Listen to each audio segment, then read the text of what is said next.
Halo semuanya, perkenalkan nama aku Marta Karuna Purba dari kelas 08 SKP 006 dengan NIM 2110112000906. Saat ini saya akan mempresentasikan review jurnal dengan judul Literatur Review, Peran Sistem Pengendalian Internal dalam Kecurangan Akuntansi dengan mata kuliah Seminar Pemeriksaan Auditing.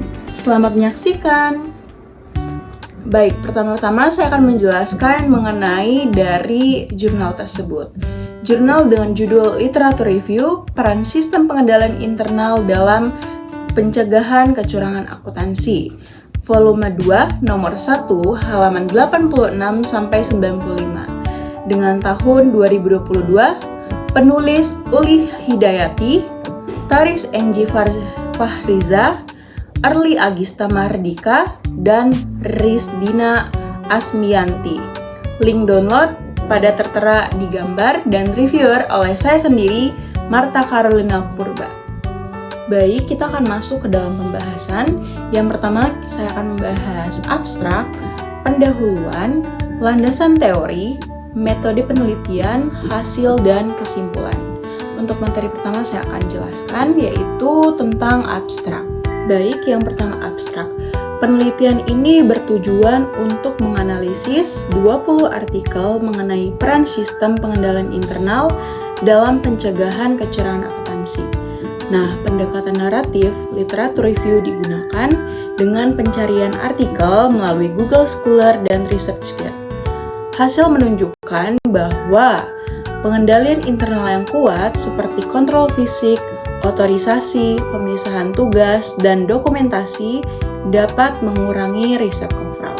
Selanjutnya yaitu pendahuluan. Pentingnya akuntabilitas dan transparansi keuangan dalam sebuah organisasi bukan berarti tanpa tantangan. Dalam satu tantangan terbesarnya yaitu praktik yang mengarah pada tindakan kecurangan. Kecurangan merupakan tindakan kesengajaan untuk menyalahgunakan sumber daya perusahaan demi kepentingan individu. Tidak kecurangan yang marak terjadi antara lain karena korupsi, penyalahgunaan, atau pencurian aset, hingga kecurangan laporan keuangan. CPI Indonesia adalah 38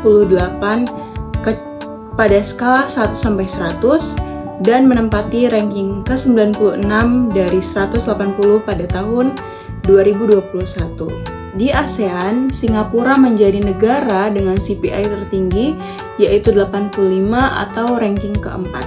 Sementara negara tetangga, Malaysia memiliki indeks yang lebih baik dari Indonesia, yaitu 48, ranking ke-62.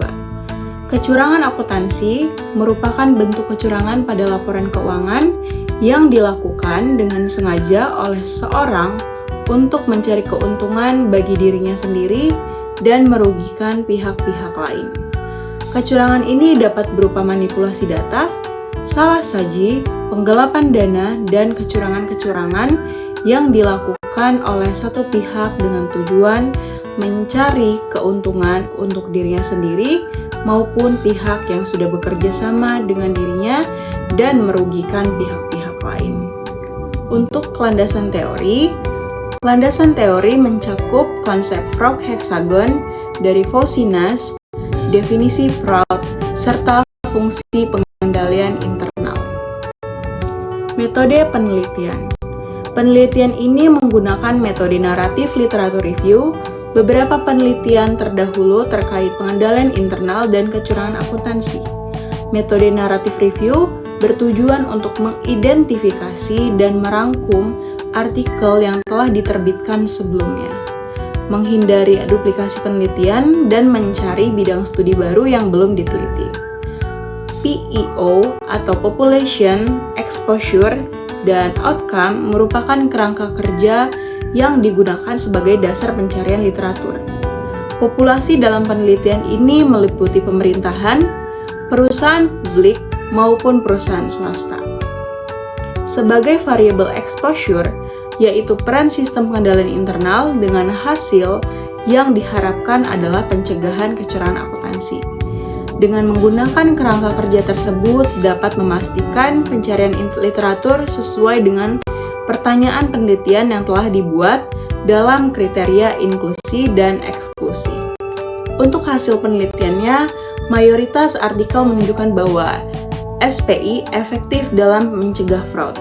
Namun, ada satu pengecualian yaitu temuan Setiawan pada tahun 2018 yang menyatakan moralitas individu lebih dominan.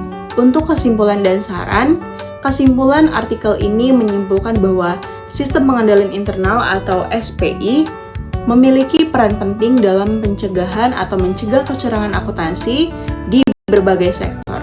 Sebagian besar dari 20 artikel yang direview menunjukkan bahwa hubungan positif antara efektivitas SPI dan pencegahan fraud. Namun, terdapat pula temuan yang menyatakan bahwa moralitas individu bisa menjadi faktor dominan dalam mencegah kecurangan. Untuk saran, penelitian selanjutnya perlu menyertakan rumusan masalah eksplisit dan pernyataan penelitian. Untuk saran, pertama, penelitian selanjutnya perlu menyertakan rumusan masalah eksplisit dan pertanyaan penelitian. Kemudian, sertakan bagan alur seleksi literatur seperti Prisma untuk transparansi metodologi. Lakukan evaluasi kualitas artikel menggunakan Aprecial tool atau yang sesuai dengan artikel tersebut.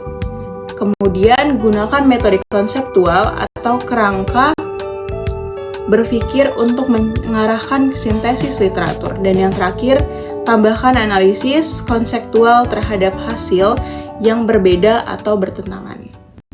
Sekian pemaparan materi saya pada hari ini, kiranya dapat membantu teman-teman untuk memahami atau mempelajari lebih dalam mengenai sistem pengendalian internal dari jurnal yang sudah saya review. Sampai jumpa!